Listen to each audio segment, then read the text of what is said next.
Olá pessoal, eu sou o montanhista Pedro Hauck e esse aqui é mais um Histórias de Montanhas. Bom galera, se você está acompanhando aqui o canal, você já deve ter visto os 2 episódios iniciais da série especial que a gente aqui no Alta Montanha está fazendo sobre o Nepal.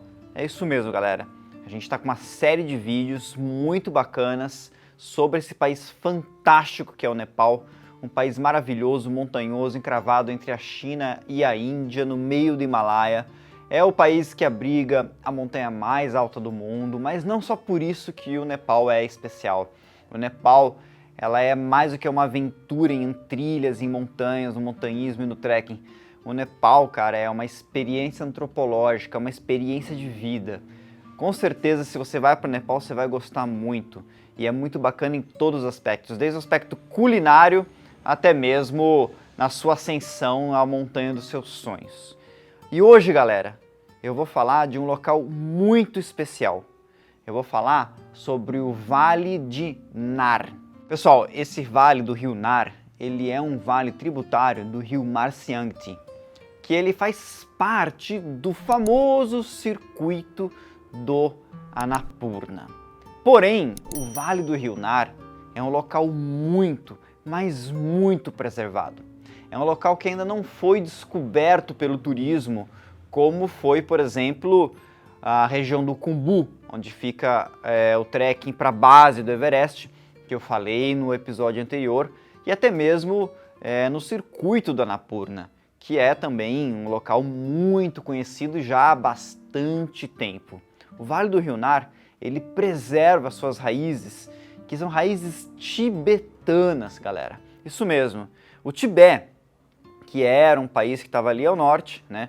Hoje o Tibete faz parte da China, não é mesmo?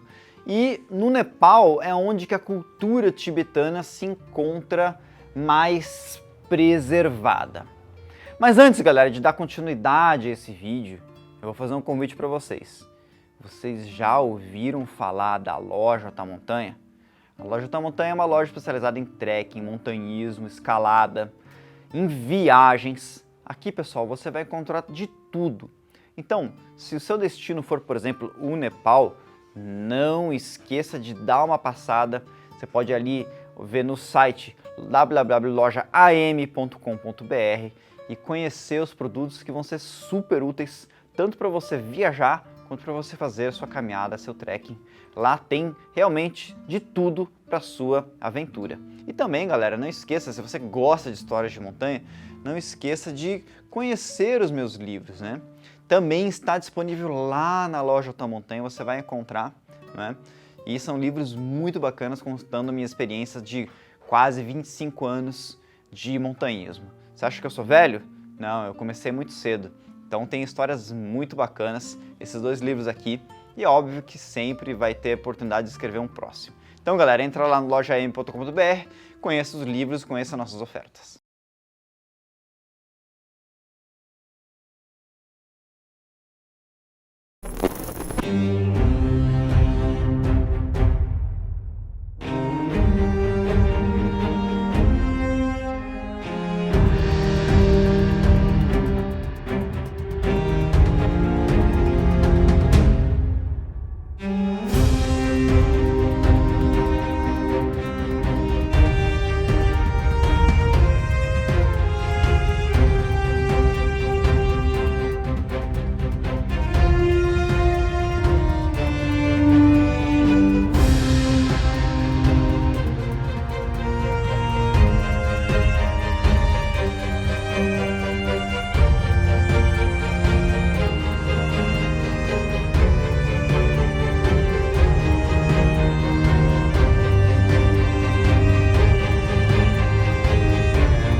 Bom galera, hoje a gente começa a nossa aproximação pelo Vale do Rio Nar. A trilha extremamente bela e muito prazerosa. aqui já é uma área restrita. Você tem que ter uma permissão especial para vir para cá. Então a gente já se desvencilhou do vale do rio Marciangti. Esse vale aqui, esse rio, ele é um tributário do Marciangti. E subindo esse vale aqui, a gente chega no Planalto Tibetano. Então, pro alto desse vale, a população que vive aqui não é Sherpa, ela é tibetana. Isso é uma coisa muito interessante dessa região. E, bom, não preciso dizer que aqui não é o local onde tem turistas. Então, a gente vai encontrar um Nepal muito mais autêntico, né? Um Nepal muito mais pitoresco e, evidentemente, tudo muito mais rústico, tá certo? E é isso, gente. Então, vocês estão observando aí a paisagem. Realmente é muito bonita, uma beleza cênica maravilhosa. E esse aqui é só o primeiro dia de área restrita, primeiro dia do Vale do Rio Nar. Então, a expectativa para os próximos dias, ela é muito grande, de paisagens belíssimas. E vamos para cima. Bom, pessoal, como é que eu fui parar lá no Vale do Rio Nar? A história é o seguinte, em 2018, quando eu estive no Nepal para escalar o Manaslu, que é uma montanha de 8.000 metros, né? Está entre as 10 montanhas mais altas do mundo, foi quando eu vi o Himlum pela primeira vez. E aí então a galera ficava comentando que o Himlum era uma montanha muito bonita, era uma montanha que ficava num local extraordinário, local de grande beleza cênica. E é uma montanha de 7.000 metros, não é uma montanha trivial, tá certo? Só para vocês terem uma ideia, não existe montanhas acima de 7.000 metros fora do Himalaia. Todas as montanhas acima de 7.000 metros estão no Himalaia, ou seja, estão ali entre a Índia, o Nepal, o Tibete e o Paquistão, e depois ali tem aquela região do Hindu Kush, do Pamir, que tem ali o Quirguistão, Tajiquistão, né? Então está nessa região aí asiática. Não há montanhas dessa altitude na Cordilheira dos Andes, por exemplo. Nos Andes, as montanhas mais altas são de 6.000 metros. Aliás, né, só existe uma montanha fora dos Andes com mais de 6.000 metros que não está no Himalaia, que é o Denali, que fica lá no Alasca. Então, é mais ou menos essa a configuração geográfica das montanhas mais altas do mundo, tá certo? Então, o Himlum sempre esteve ali na minha cabeça, né? Quando eu pude enxergar ele de uma região chamada Larke Pass, um passo de montanhoso que fica acima de 5.000 metros, né? Eu falei, puxa vida, cara, deve ser interessante escalar essa montanha. Bom, pessoal, então as oportunidades acabam batendo a porta. Bom, galera, em 2018, um amigo nosso, Marlos, que foi com a gente pro Aconcagua naquele ano, ele acabou chegando ali no cume e dessa experiência ele terminou por plantar lá uma sementinha de querer escalar o Everest, né, a montanha mais alta do mundo. Só que escalar o Everest requer uma experiência além, né, de você chegar no cume da Aconcagua, né? A Aconcagua é uma montanha muito alta, ela tem 6.962 metros de altitude, só que o Everest tem 8.848, né? Se você for colocar isso numa etapa assim, de evolução como montanhista, o Aconcagua é uma expedição de 16 dias e o Everest é uma expedição de 50. Então fica faltando uma experiência no meio do caminho para você chegar lá no Everest mais preparado.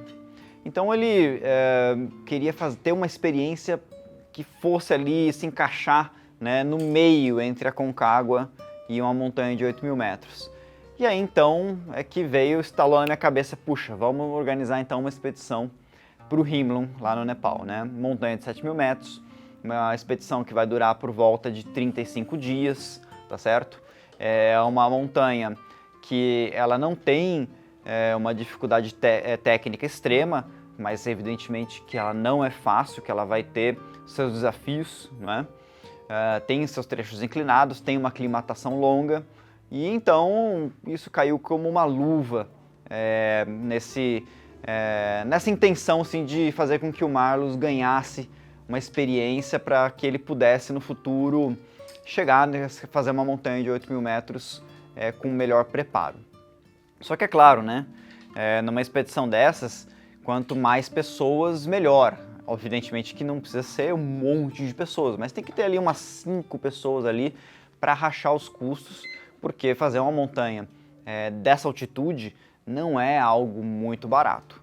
Então eu acabei entrando em contato com várias outras pessoas que também tinham experiência e se juntou nessa expedição o meu amigo Luiz Cavalieri, com quem eu escalei várias e várias montanhas de 6.000 metros aqui nos Andes. Aliás, o Luiz Cavalieri, ele está no clube dos 6.000, né? As pessoas que fizeram mais de 10 montanhas acima de 6.000 metros. Ele está agora com 15, tá certo? Mas quando você assistir esse vídeo aqui fica rodando ao longo do tempo, pode ser que ele chegue nos 20 tranquilamente, tá certo? Também chamei o Thiago Melo, de São Paulo, e o Silvio Gastaldi de Ribeirão Preto, com quem já fez comigo o curso de alta montanha na Bolívia e também já esteve no Aconcagua. Então com essa equipe a gente foi para o Nepal com a intenção de escalar o Himlum, mas tem que começar evidentemente pela aproximação, e a aproximação é exatamente, né, o trekking do Vale do Rio Nar, que talvez algumas pessoas chamem de trekking Phu Nar, né? Phu, porque Phu é o nome da cidade aonde termina esse vale. É uma cidade muito antiga, é uma cidade que ela é uma cidade tibetana, um local muito interessante que eu vou mostrar para vocês depois no final desse vídeo. Então, galera, esse trekking do Vale do Rio Nar, ele não é só simplesmente um trekking de aproximação do Himlum. Tem muitas pessoas que realizam esse trekking pelo trekking em si, porque realmente ele é muito, mas muito bonito. Bom, pessoal, a nossa aventura começou em Katmandu. Então, assim, como eu disse no vídeo anterior, no primeiro vídeo dessa série, que foi um vídeo especial sobre a capital nepalesa, né?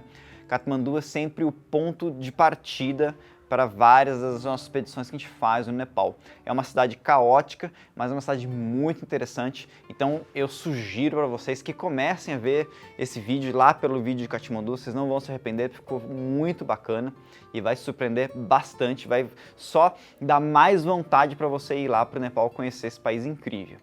Diferente de quem vai para o EBC, que o pessoal pega... EBC, para quem não sabe, é Everest Base Camp. Então, EBC, lembre-se disso.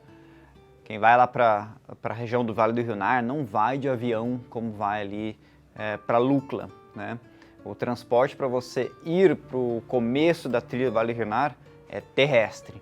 Então, assim, a gente tem que sair de Katmandu, pegar um ônibus que a gente vai para uma cidade chamada Besizahar. Besizahar, ela é o começo ou o fim do circuito do Annapurna. É uma cidade relativamente grande, então lá tem até um certo comércio. Ela é meio parecida com uma cidade assim do sul de Minas, sabe? Tipo Itamonte, etc. Porque aquela região do Nepal ainda não é uma região de altas montanhas, mas é uma região muito amorreada, né? Uma região cheia de mares, de morros, assim por dizer. E todos eles com florestas, porque é uma região meio que tropical. Então, assim, dá muita impressão que você está numa cidade da Serra da Mantiqueira, né? Inclusive é uma cidade rural, etc. A diferença é que em Besizahar, ao invés de você encontrar uma comida mineira, você vai encontrar um dalbat, né? E aí, andando pela rua, você vai ver alguns monges budistas, que é uma coisa que você não vai encontrar, por exemplo, em Itanhandu, tá certo? Mas lembra bastante, né? O clima e tudo mais. Ali em Besizahar, antigamente começava a trilha do circuito do Annapurna, né? E o circuito do Annapurna, para quem não conhece a história do Nepal, foi a primeira trilha famosa ali daquele país. Essa trilha foi inclusive descoberta em 1948, logo depois que o rei do Nepal daquela época abriu as fronteiras para os estrangeiros. E foi justamente um geólogo suíço que chegou no Nepal para fazer pesquisa e fazer algumas caminhadas que acabou popularizando esse roteiro. Hoje, infelizmente, mas é coisas do progresso, né, ou não progresso, a trilha do circuito Annapurna, ela foi substituída por uma trilha 4x4. Né? Eu falo trilha 4x4 porque chamar aquilo lá de estrada é algo muito pretensioso. Né? O Nepal está construindo cada vez mais estradas, onde antes existiam trilhas, né? Para tirar os povoados do isolamento. Então, se você imaginar que antes só se chegava no fundo ali do circuito Annapurna caminhando, né? Depois de 10 dias a pé, hoje você consegue chegar em um único dia num Jeep 4x4 indiano. Né? Só que as estradas não são das melhores possíveis, na verdade elas são da pior possível. Eles simplesmente passam os tratores, né? E não fazem as contenções necessárias. Então, se você for imaginar, eu fiz a comparação com o sul de Minas, né? Aquela região da Mantiqueira toda, quando chega no verão, por exemplo, você tem deslizamento de terra e tudo mais. E no Nepal não é diferente. Pelo contrário, é ainda mais intenso, porque as montanhas são mais pronunciadas, os vales são mais estreitos, e aí as chuvas durante a época das monções são também muito fortes. E aí então acontece de tudo quanto é tipo de desastre naquela região, ainda mais porque eles não fazem o trabalho bem feito. Simplesmente vão passando a máquina e aí vão passando os carros, né?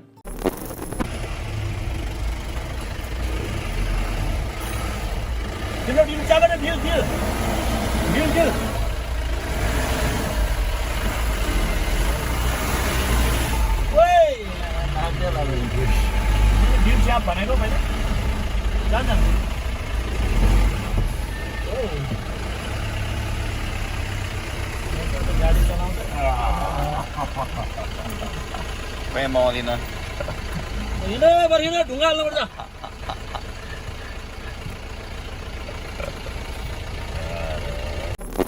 Então, gente, ainda que o Nepal tenta preservar um pouco o circuito do Annapurna, fazendo trilhas laterais que ficam paralelas à estrada, mas muitas vezes você não consegue desviar da estrada e acaba tendo que andar um pouco por ela. Né? Ainda que seja uma trilha 4x4, não seja uma estrada propriamente dita onde passam grandes veículos, etc., perde um pouco a graça, né? Mas o local ainda bem que é muito, mas muito bonito. Eu já passei por essa região várias vezes, né? Essa foi minha terceira vez. A primeira foi quando eu fui escalar o Manaslu, a segunda foi quando eu fiz o próprio circuito do Annapurna. Eu vou dar uma olhada aqui nos meus vídeos se eu tenho material suficiente para produzir um material para vocês. E aí depois, agora, foi para aproximar do Vale do Rio Nar. E como não podia ser diferente, né? A estrada ela estava em péssimo estado. E a gente não conseguiu chegar no vilarejo da onde começa a trilha propriamente dita do Vale do Rio Nar. A gente conseguiu chegar um pouco antes. Chegamos no meio do caminho em um local chamado Bagarchap. E aí no meio do caminho tinha a estrada estava interrompida, né? Ela estava com liquefação no solo, né? Isso acontece quando você tem muita água percolada ali no meio do solo e você tem um terremoto, e aí então essa água ascende pelos capilares do solo e chega na superfície. E aí então tudo que está na superfície ela acaba sendo parece uma areia movediça, que acaba sendo comida pela terra, né? Então você pode dar uma olhada aqui, a gente está sambando em cima da estrada. Imagina você andando em cima dessa estrada com um carro pesado, né? Aliás, esses carros indianos me parecem ser muito bons, viu? Esses Jeeps Mahindra, porque para aguentar essas estradas não é brincadeira. E lá em Bagarchap foi a nossa primeira noite no roteiro. A gente fica em lodge, assim como a gente fica na base do Everest, né? E ali atrás dá para ver ali todo o vale do rio Marsiangti, né? As cachoeiras, porque realmente é um relevo extremamente escarpado. Como a gente não conseguiu ir além de Bagarchap de carro, a gente fez esse trecho a pé, né? Por um dos caminhos paralelos que existe à estrada, né? Esses caminhos faz parte do próprio circuito do Annapurna. Então, de Bagarchap até o vilarejo de Koto, a gente conseguiu desviar e a gente foi por meio dessa belíssima floresta de ginepros, né, que são tipo de pinheiros É uma floresta temperada, ali já está numa certa altitude, né? A gente já está acima de 2.000 metros, então a floresta ela fica já parecendo uma floresta de um conto de fadas, né? E dali a gente consegue enxergar já algumas montanhas, tem travessia de rios, pelas pontes suspensas, pelas famosas pontes suspensas nepalesas, que tanto dão esse encanto pra gente quando a gente tá ali, né? É realmente algo incrível.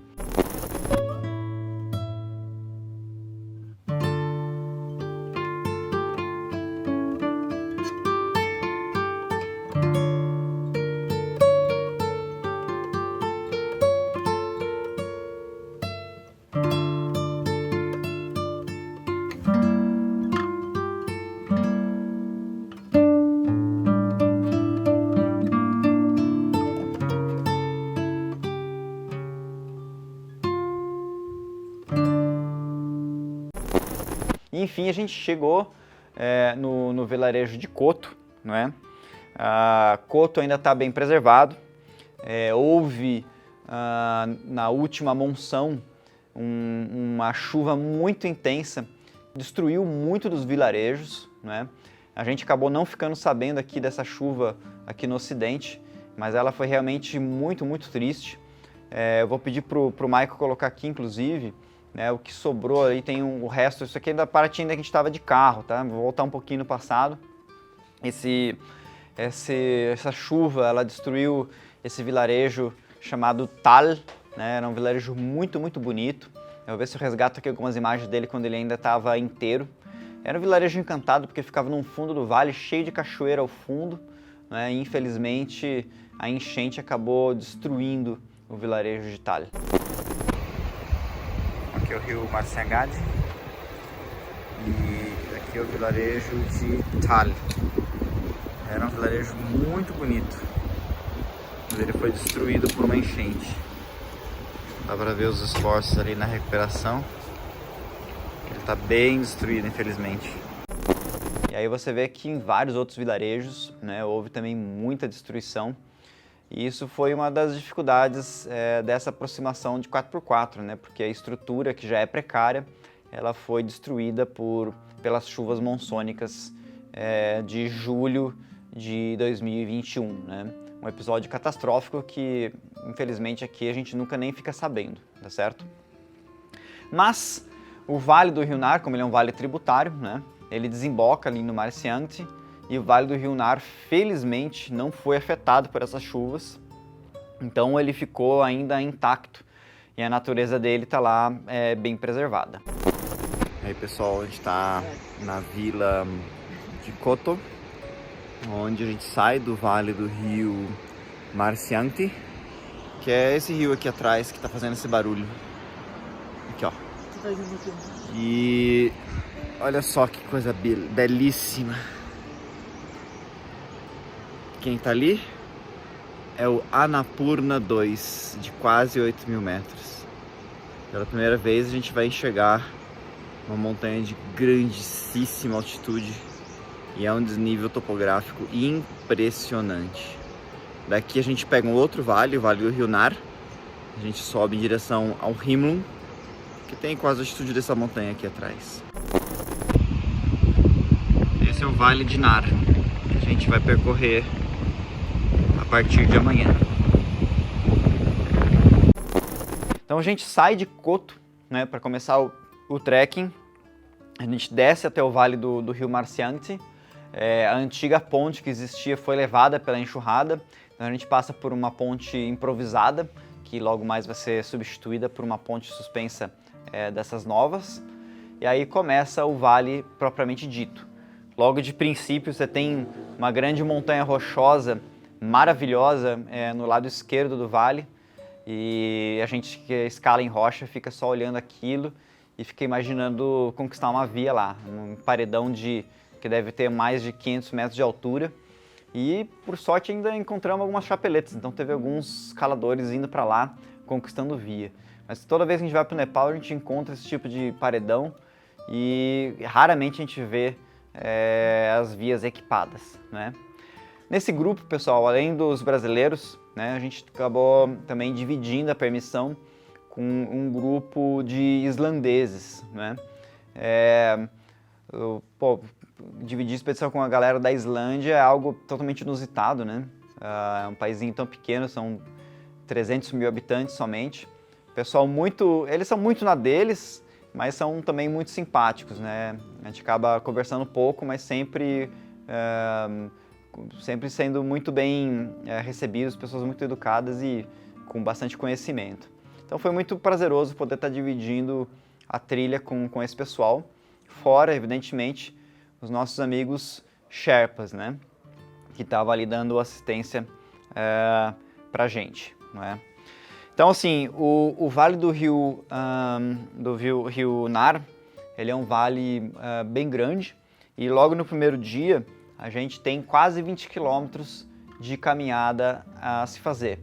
E é um caminho longo porque ao longo do caminho você tem, não é como é a região do Everest, que tem muitas opções de lodges, muitas opções de locais para ficar.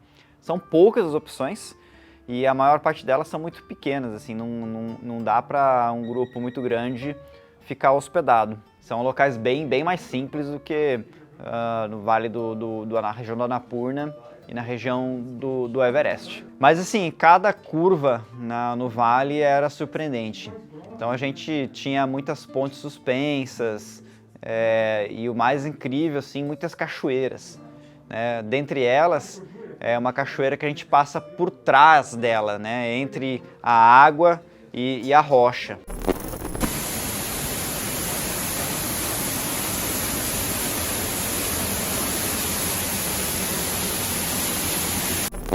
E aí, Silvio? Você achou? Maravilhoso! Só estando aqui para ver que lindo que a natureza é. Foi algo realmente maravilhoso, coisa de filme. Então, assim, a gente fica sempre vendo filme e acha que isso não existe na realidade. E lá no Nepal, realmente é um local que você se surpreende. Isso aí já é fim de tarde, umas 4 horas. A gente chegou no fim da subida e a vilarejo de Meta está aqui perto. Só para mostrar um pouquinho do visual. Ali no horizonte, ó.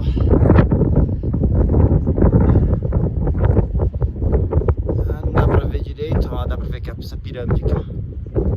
Esse é o Lumjung. E não é nem 7.000 metros, é 6.800. Então você já sabe o que esperar nesse rimo, né? E aí no final do dia a gente chega no nosso destino, que é o vilarejo de Meta, que fica a 3.560 metros de altitude. A gente chegou lá bem tarde, bem cansado, e Meta já fica acima da linha da vegetação, né? Já fica acima numa região de prados, uma região que não tem grandes árvores, né? Diferente da região do vale, mais baixo, que a gente tinha acabado de subir, não é? Bom, galera, passamos uma noite confortável num lodge em Meta.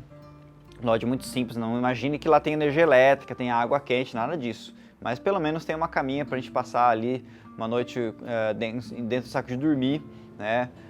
Um cozinheiro que cozinhe bem, isso é muito importante. E aí a gente continua a nossa viagem. No dia seguinte, 1 hora depois de deixar o nosso lodge, a gente consegue observar um grande mosteiro no vale seguinte, né? E aí então, um local todo cheio de rochas, cheio de paredes, fica imaginando, puxa vida, acho que vale a pena passar uma temporada com os monges aqui, abrindo via de escalada, né? E ficar aqui nesse mosteiro tão bonito. E esse mosteiro, ele fica na confluência de 2 rios, né? O rio Phu e o rio Lapse. Então, quem faz a travessia para chegar em Manang tem que passar por ele, né? Então essa é a alternativa desse trekking, né? Geralmente as pessoas elas fazem esse trekking um pouco mais longo, saindo em Manang, que é a maior cidade do vale do Marcianct, na parte oriental do circuito da Annapurna, né? Então é por ali que passa a maior parte dos trekkings. Mas a gente continua pelo vale do rio Phu, para chegar na própria cidade de Phu. E aí é uma caminhada também linda, assim, uma região que já as florestas ficaram para trás. Ainda existe uma outra formação florestal menor, não é? E muita montanha. Dentre elas a gente encontra alguns cumes que fazem parte do circuito do Annapurna, que dá para ver no horizonte. E outra montanha que também sempre esteve ao nosso lado durante esse trekking, não é uma montanha tão alta, mas ela fica mais próxima, então dá uma impressão de que ela é realmente muito, mas muito grande. Grande ela é, né? Ela tem 6.090 metros de altitude, que é o Pisang Peak. É uma montanha rochosa que se escala desde a vila de Pisang. É uma montanha que é até factível, não é uma montanha tão difícil, né? Dá para escalar. Então fica até uma alternativa aí para quando alguém for para o Nepal, fazer uma montanha de 6.000 metros diferente, né? Mas que chama atenção realmente são as montanhas do circuito do Annapurna, que fica ali no horizonte, né? Montanhas ali acima de 7.800 metros, 7.500 metros de altitude, né? O Annapurna 4, o Annapurna 3, porque o Annapurna são vários e vários cumes, né? Realmente um grande maciço. E aí no fim desse dia, a gente chega no vilarejo de Kiang, que fica a 3.820 metros de altitude, né?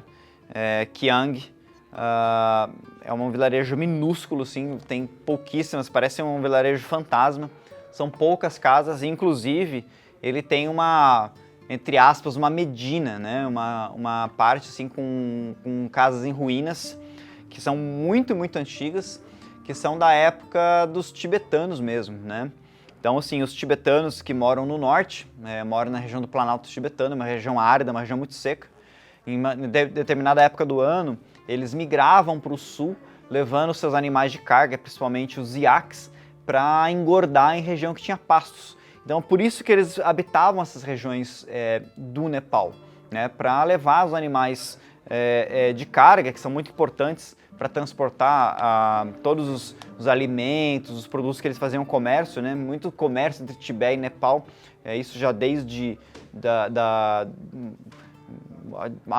há séculos, né? Há mais de 200, 300 anos atrás, né? E aí, então eles acabavam escolhendo essa região que você tem esses vales mais úmidos para esses animais. Então eram casas temporárias, né? Eles viviam uma parte do ano somente nessa região, que é durante a época mais quente do ano, e depois voltavam para o Tibete. Então essas casas ficaram em ruínas e hoje o que sobrou assim é um único lodge, né, que recebe as pessoas que fazem trekking. Também tem uma gompa, né, um pequeno mosteiro em construção, e aí você vê todo o talento dos nepaleses em talhar madeira, em fazer construções rústicas no meio do nada, com o mínimo de ferramentas possível, e ainda mais utilizando somente os insumos locais, né, que é a madeira que tem ali, as rochas, né, fazendo uma construção super bonita no meio do nada. E a gente passou mais uma noite ali em Kiang, né, 3.820 metros de altitude, né, para depois começar uma das partes mais incríveis desse trekking no dia seguinte, que a gente vai percorrendo um canyon ao longo do rio Phu.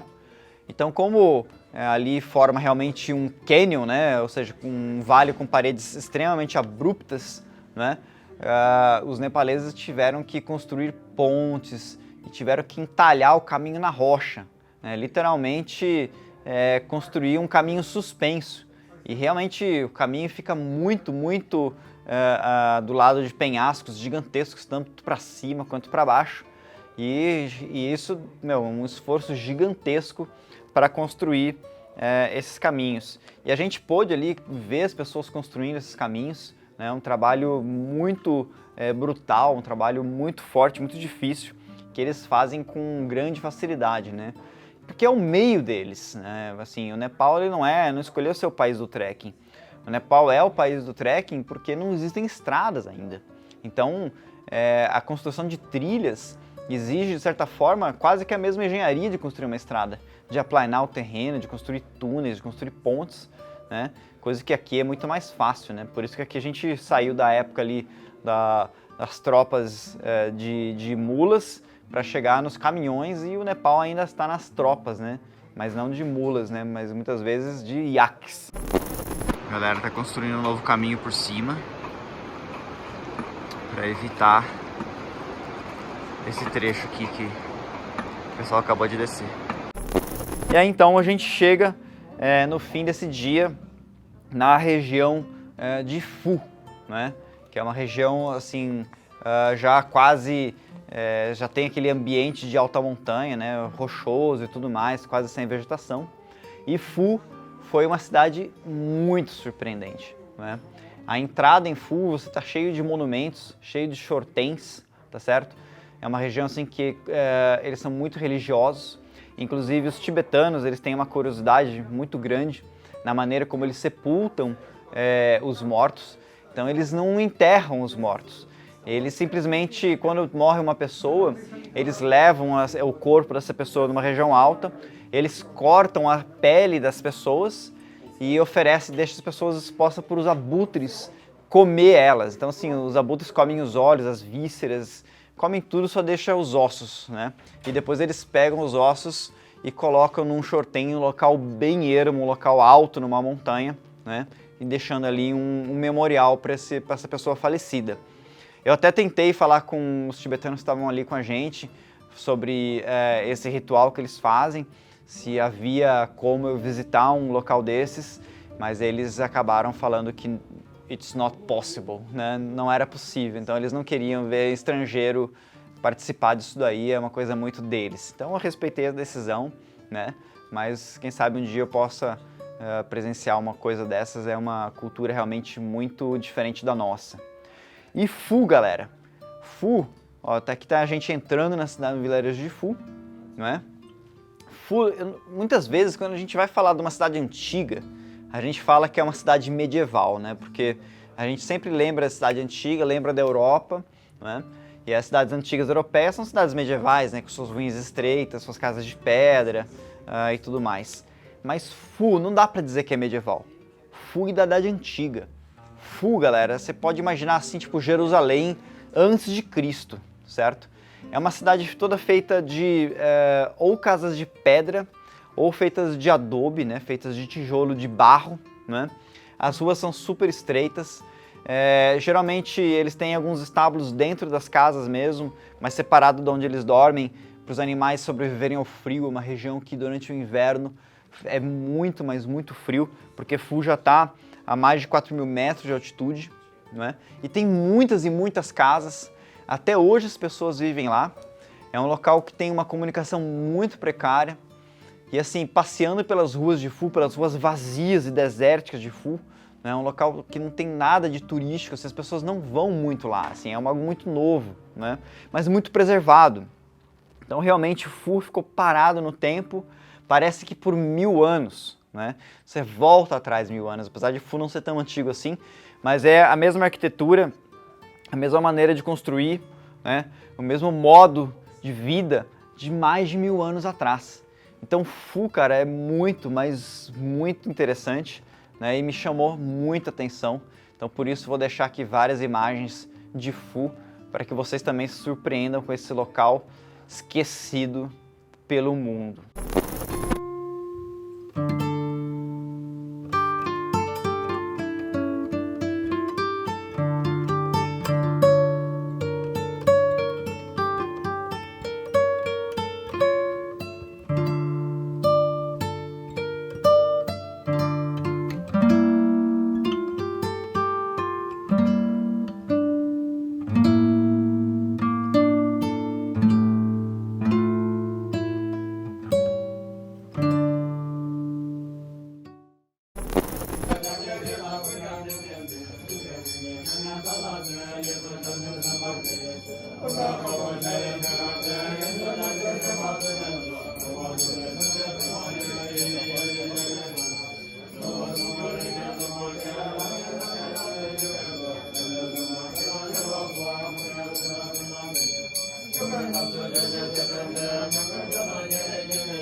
Bom, galera, espero que vocês tenham achado interessante esse trekking de aproximação do Himlum, que é o trekking de Phu Nar.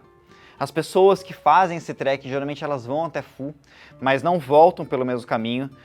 Na volta, eles pegam aquele caminho ali do templo que eu mostrei para vocês, do mosteiro. Aí eles vão passar pelo Kangla Phedi Pass, né? E aí vão chegar no vilarejo de Manang, ali no finzão lá no meio, né, do circuito do Annapurna, para continuar a viagem, uma viagem maravilhosa, né? Mas pra gente, chegar em Phu foi só o começo, né? Dali pra frente a gente teria que desafiar uma das montanhas, uma montanha altíssima, né? Uma montanha com mais de 7.100 metros de altitude, né? Não existe uma montanha nessa altitude aqui na América do Sul. Aliás, só existe montanhas dessa altitude ou superior lá na Ásia, né? Então a gente teria muitos dias adiante para fazer o que seria para nós montanhistas a maior aventura, que seria a escalada. Então, se você gostou desse vídeo, né, não esqueça de dar o like, de recomendar para o seu amigo, quem sabe ali pensar em fazer um trekking diferente. Isso é um trekking para quem já foi para a base do Everest e quem quer conhecer um Nepal mais autêntico, um Nepal mais a fundo, tá certo? Então isso aí é um Deep Nepal, assim por dizer, tá certo? E, claro, né, é muito bacana estar podendo compartilhar com vocês um pouco sobre esses locais menos conhecidos, os locais mais ermos, né? E é isso. Não esqueça de dar seu like, recomendar isso para um amigo seu, né? E não esqueça de ver os vídeos anteriores dessa série do Nepal. Se você gostou desse vídeo, você vai gostar dos outros vídeos. E não esqueça assim, de clicar no sininho para receber notificação, porque essa série do Nepal continua e o próximo vai ser a escalada do Himlon. E vai ser muito legal. Galera, um abraço e até a próxima.